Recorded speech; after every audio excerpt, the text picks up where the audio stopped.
Welcome to the Murphy, Sam, and Jodi After the Show podcast. Be sure to subscribe if you haven't done so already, and you can also follow us on YouTube so you can see what you're hearing.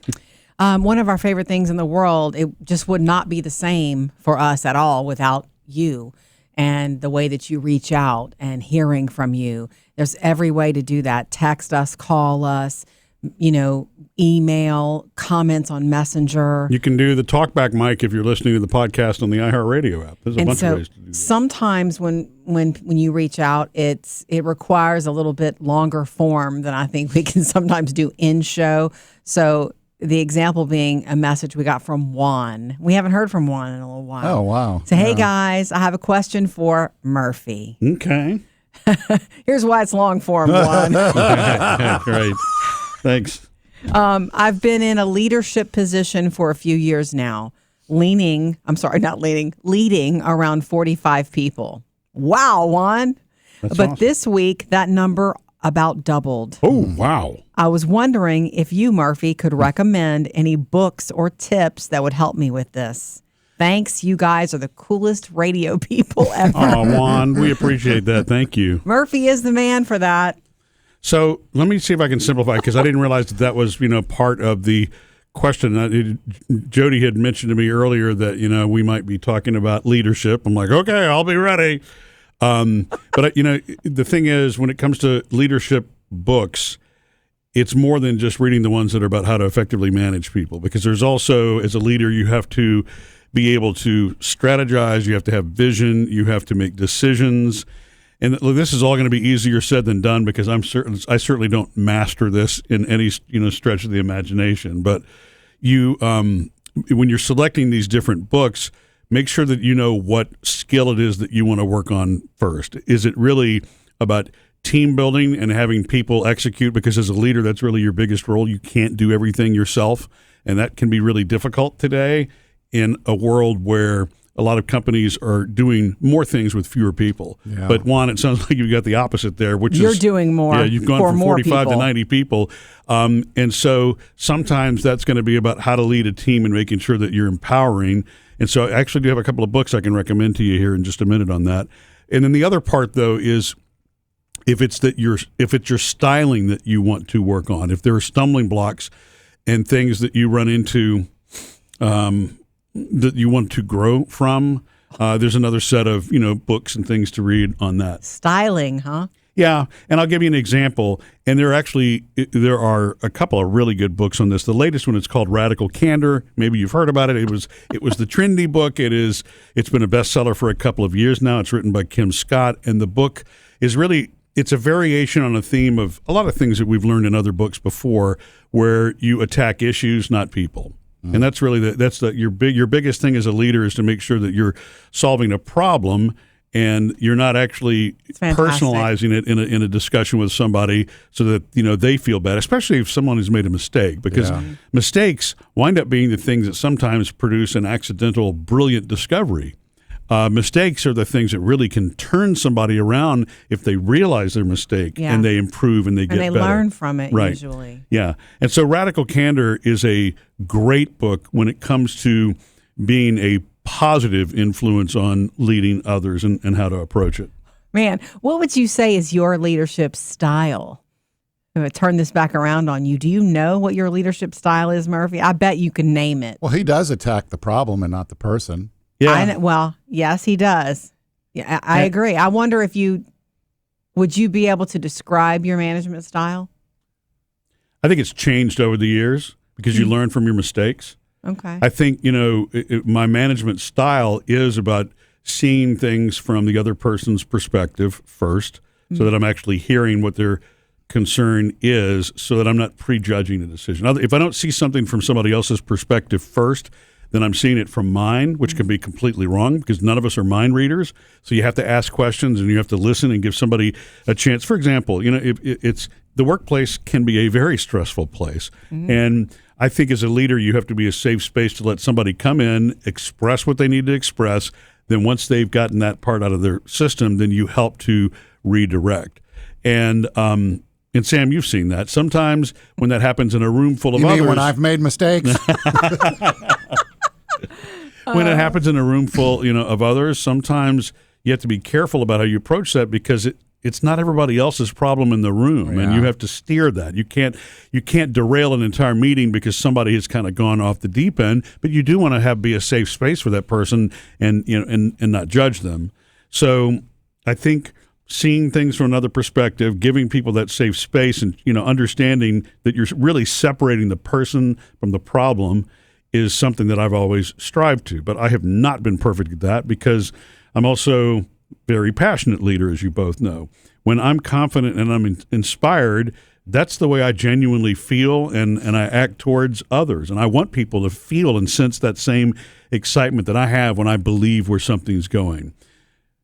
But everything has its flip side. And so both of you have seen this over the years too, where that passion, if you're not careful, can work against you in situations where things don't move forward or you become frustrated.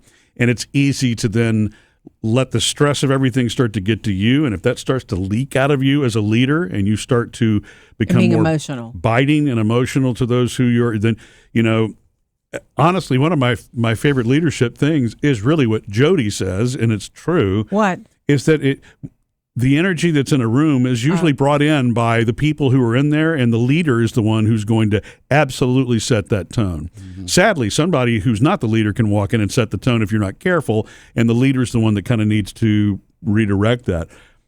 But as a leader, you have to be really careful to, again, kind of separate the people from the problem. It's just easier said than done, because we're all humans. Totally. And Juan, that's why I'm saying that, so a book like a Radical Candor helps you to understand how to, approach people on that. But, there are some other, and I won't list all those out here. We can, put them online too, because there are books for me that just my own critical thinking and ability to make decisions have been impacted by books like The 7 Habits of Highly Effective People, and books like that it's really, again, the variation on the theme. You're separating, you're just trying to let the emotion part come out. It's kind of like grieving. It's like that whole process of grief. You got to feel it first, let it all out. And then once the air clears, you're going to be able to make a better facts decision. Facts versus feelings. Exactly. Bring that in Another sometimes. Jodi thing that's very true. It's facts versus feelings. I have a question real quick, not to really interrupt here, but what if the person is the problem? No, what do you mean? I mean, seriously. You mean say if the leader's the problem? Or? No. You like to separate the person from the problem. You want to address the problem, not attack the person. What if the person is the problem? What if the person's the problem? Great question. That's an awesome question. But, so if you're getting into the leadership of that, if the person, that's where, again, the safe space comes into effect. But actually, honestly, Sam, I'm glad you asked that. That's kind of what the Radical Candor book thing is about, too, because you're going to basically set up performance metrics. And I'm really not going into corporate speak, I promise you. You're losing me. Let me rephrase that and make it just easy speak. You bring somebody in, and again, you're focusing on trying to improve them because you're a leader. Mm-hmm. But to point that person in the right direction, you have to illustrate what the concerns and issues are and let them know what things they need to actually implement to improve. And explain, hey, I'm going to help you with this. These are the things that, I want you to work on. Here's how I want you to work on them. And we'll come back and we'll talk about this in 30 days, or we'll talk about it in 2 weeks, or whatever. So it's still not attacking the person. It's like, yeah, you're right. And so we're going to help you get back on track. Yeah, because then ultimately what happens is, let's say you're 2 weeks into it and the person is not changing and not improving. You're measuring metrics. Then you bring the hammer down. Right? You're not measuring metrics. You're not measuring, you're not judging them on that and your frustration of you're not improving. It really becomes, at some point, you have to set that final, okay. Are we making a change? Either you can't, and if that person can't, unfortunately, they either need to be reassigned in the company to do something else, a role that they have a natural area of strength in, which again, that's another thing the leader needs to be able to assess, is strengths and weaknesses. It's very difficult to improve people's weaknesses. It's very easy to leverage their strengths. That's where you want to, put them. And so to answer your question on that with a problem person, you do that one-on-one, you do that privately, and you try to build a success plan for them that they can follow. But it's kind of like it's like a diagnostic test. It's like when you were in school, you learn something, you test. What's your score? What's your grade? Well, your actions are going to determine whether you actually heard what your leader your leader asked you to do, sure. Or not.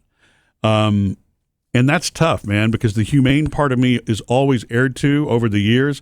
I have probably given some people 3 more chances than they actually deserved because I'm a people believer. I'm hoping that somebody can change, you know? Yeah. Why are you looking at me, Jody? So anyway, so Juan, on that one, along the lines of Sam's question, The Radical Candor is a great book when it comes to approaching that people part of it. The other part, I think, in leadership is not just decision making, but knowing what decisions you actually have to make. And I still, to this day, everything feels like it's urgent. Everything feels like it's got to be resolved. You know what I mean? And so there's a book that's been around since 1966. I'm telling you, I know that there are some management books that have become out of date over time, but this one never has. And most of the great leaders in the world today will tell you it's still one to read. And it's called The Effective Executive by Peter Drucker. Oh. Now, it reads... I thought it was going to be one that rung a bell. No, doesn't. It's for, anyway. I don't read management books. I can't. I just don't. I know. I might have a bell ringer for you in a minute, Jody. I doubt it. The 7 Habits rings a bell. I'd be so surprised if you could get me to read one of these. Ringer. But there... I don't want to manage people. I managed children when I was when the kids were little. I did fine. But that's over for me. Well, and so transparently on the Effective Executive, it's written like a book from 1966. Not very colorful, not very exciting, but it does have good decision making. It focuses you on what you need to focus to because we're all going to get distracted by what feels a certain way again, like you said, Jody. Facts and feelings, what it feels like in a moment, pressure, stress, and you always have to somehow punch through that as a leader. Not just for the people that you're leading, but for yourself so that you make effective decisions. Because the leader is really setting the vision. Tone, the weather. Yeah, exactly. The leader brings the weather. If it's going to be gloomy in your office, the leader sets that. If it's going to be sunshiny, the leader sets that. That's why I say the leader brings the weather. And which means energy. Yeah. And most leaders are not owners anyway, so a lot of times you're having to lead the things that are the company's vision. And that can take on its whole thing, too, because there may be moments where you agree or disagree on those things. Mm-hmm. But if you disagree with something as a leader and you're representing the company, you need to disagree in the place where something can be done about it, which is generally above you and not something that you would ever engage in with your teammates or the people that you're leading, because that's poison. Yes, you know what I mean? Right. It's your job as the leader is, again, to take those things, make them neutral and go forward. Or inspire. Implement sometimes. Right, implement and inspire. So, and for that one, this another book, y'all are both going to laugh at the title of this one. The titles are always fantastic. It's called The 5 Dysfunctions of a Team. And I know, all these what book are the titles. 5 dysfunctions? Oh. Can you rattle them off? We're a team. I'm wondering if we're dysfunctional. I know we are. But they 110%. They flow together and understand that what they're talking about, the 5 dysfunctions, that's really, once you get into the book, you understand it's not that everybody's dysfunctional. I know that. It's the dysfunction of a team, how we can operate in the wonky ways. And it's basically, a flow that, everything starts out basically with trust, but as you become comfortable with each other, it moves to conflict. Yes. Which is where a lot of people get bogged down and a lot of things can go off the rails. And then once you get through the conflict part, it's resolution. It's about then being committed. That's the third. Oh. You're being committed to something. Once you've all made the commitment to each other. God, we check all those boxes. Right. And then there's, where you're going. Everybody commits. Here's where we're going. Well, that's called a plan. And a plan has to be measured. Hang on, let me write that. Yeah, a plan has to be measured. So the next thing is accountability. You got to measure what you're doing. Otherwise, why are you doing it? Okay. And so the accountability is then making sure that the plan is actually being executed. Are we staying on track here? And then the final thing is really the results. Maybe that's the one where it's really the why are you doing what you're doing? So you go from this camaraderie thing to conflict to actually building a plan, making sure that the plan's actually in place and the people are doing what they're supposed to do, your team, and then you measure the results objectively and go, hey, is this the right place? And then you kind of start over. If that makes sense. Yeah. And so, wow. Those are, and then some of my other favorite leaders, John Maxwell, even though he's a pastor. It doesn't have an overly Christian tone if that's not your flavor of things. He's really got some great points in one of his books about. One of my favorite things from John Maxwell is what he calls the law of the lid. And what he means by that is your team, your company, all of it is only going to be as good as you are. Because if it stops growing at some point and you're the leader, you have to make sure you're not the one who's Holding creating it. Exactly. Yeah. But he's got a lot of great, interpersonal, suggestions for working with people. There are a million books, literally, that, can be, read on these subjects. But I think, if I were to, pick, three, I think that would be, Radical Candor. Radical Candor would be one.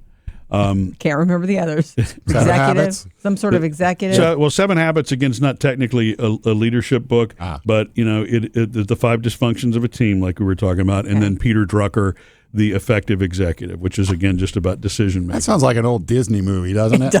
Well, Herbie the Love Bug.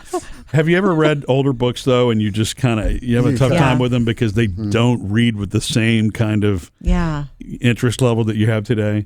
And I'm not putting that book down. It is a classic. It survives the test of time for a reason. You know maybe why? It should be rewritten more snazzy. It is. Actually, well, they're all updated, just so that you know. So, like, the 5 Dysfunctions, I think, is like 20 years old now. Radical Candor is the newest of that batch, but The Effective Executive has been revised a few times. Here's why, honestly. The reason it's a staple is it's not trying to do something trendy that gets the next set of buzz and makes for a good soundbite or a meme or a social post or whatever. It's just rooted in human behavior. Yeah, because truthfully, there are some things psychologically speaking that don't really change over time. I think we understand how to. Interpersonal communication is better now than it's ever been before. The whole thing that you talk about, Jodi, with Gen Z being focused on our mental health generation. So there's no doubt that some management books have incorporated the best of new research and science.